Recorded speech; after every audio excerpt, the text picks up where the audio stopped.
I think it was Greenwood's, having at the end of it 2 little sketches on the art of rhetoric and logic, the latter finishing with a dispute in the Socratic method. And soon after, I procured Xenophon's Memorable Things of Socrates, wherein there are many examples of the same method.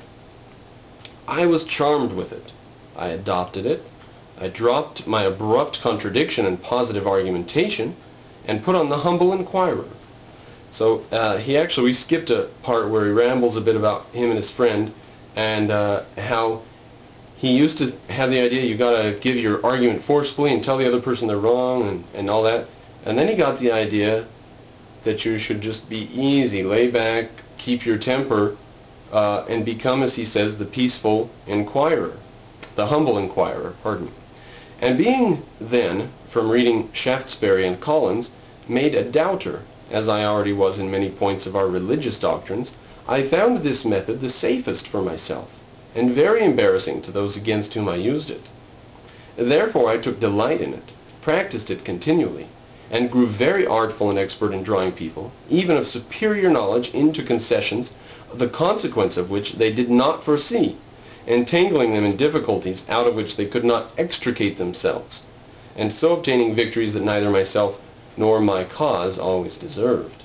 So that's sophistry. That's pure sophistry. He says he's arguing with people and getting the people to admit his case and to say their case is wrong, and getting them all confused up in stuff that they can't explain their way out of, even though they may have been on the right side. Continuing from there, I continued this method some few years, but gradually left it, retaining only the habit of expressing myself in terms of modest diffidence, never using, when I advanced anything that may possibly be disputed, the words certainly, undoubtedly, or any others that might give the air of positiveness to an opinion, but rather say, I conceive or apprehend a thing to be so, or it appears to me, or I should not think it, so or so, for such and such reasons, or I imagine it to be so, or it is so if I am not mistaken.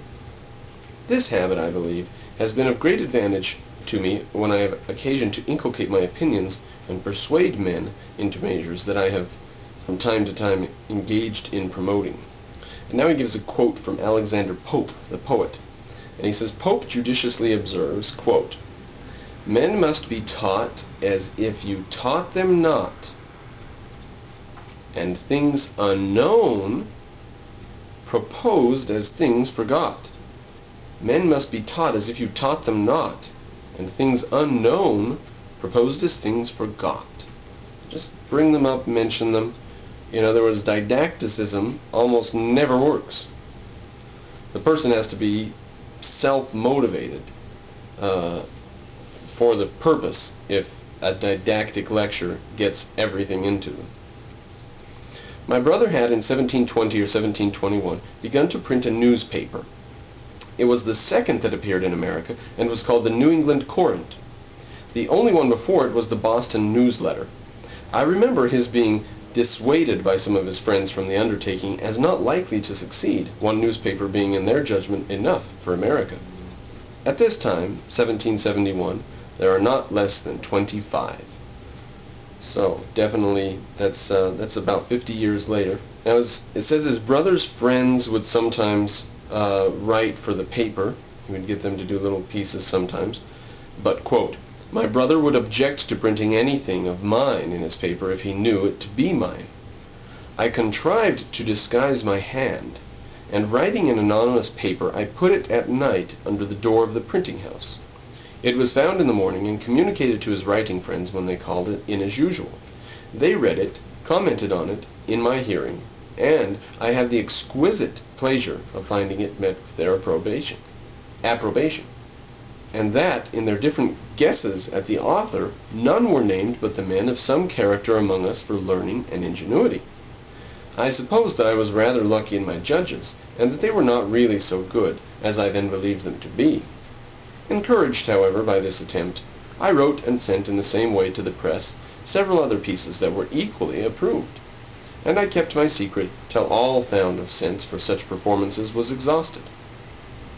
Then I discovered it, when I began to be considered a little more by my brother's acquaintance. However, that did not quite please him, and he thought it tended to make me too vain. This might be one occasion of the differences we began to have about this time. Though a brother, he considered himself as my master, and me as his apprentice, and he accordingly expected the same service from me as he would from another. My brother was passionate, and had often beaten me, which I took extremely amiss. And thinking my apprenticeship very tedious, I was continually wishing for some opportunity of shortening it. Perhaps this harsh and tyrannical treatment of me might be a means of impressing me with the aversion to arbitrary power that has stuck to me through my whole life. He hates arbitrary power. Now there's a little bit of a scandal. Something was printed in the paper, he doesn't remember what, and James was jailed because the council in the local town, this is 50 years before the Constitution, so freedom of speech is nothing. So you get the council together and they vote on it and they say, put this guy in jail, we're offended by this newspaper. So his brother gets put into jail, and he says, during my brother's confinement, I had the management of the paper. Wow, very nice. And I made bold to give our rulers some rubs in it, which my brother took very kindly, while others began to consider me in unfavorable light as a youth who had a turn for libeling and satire.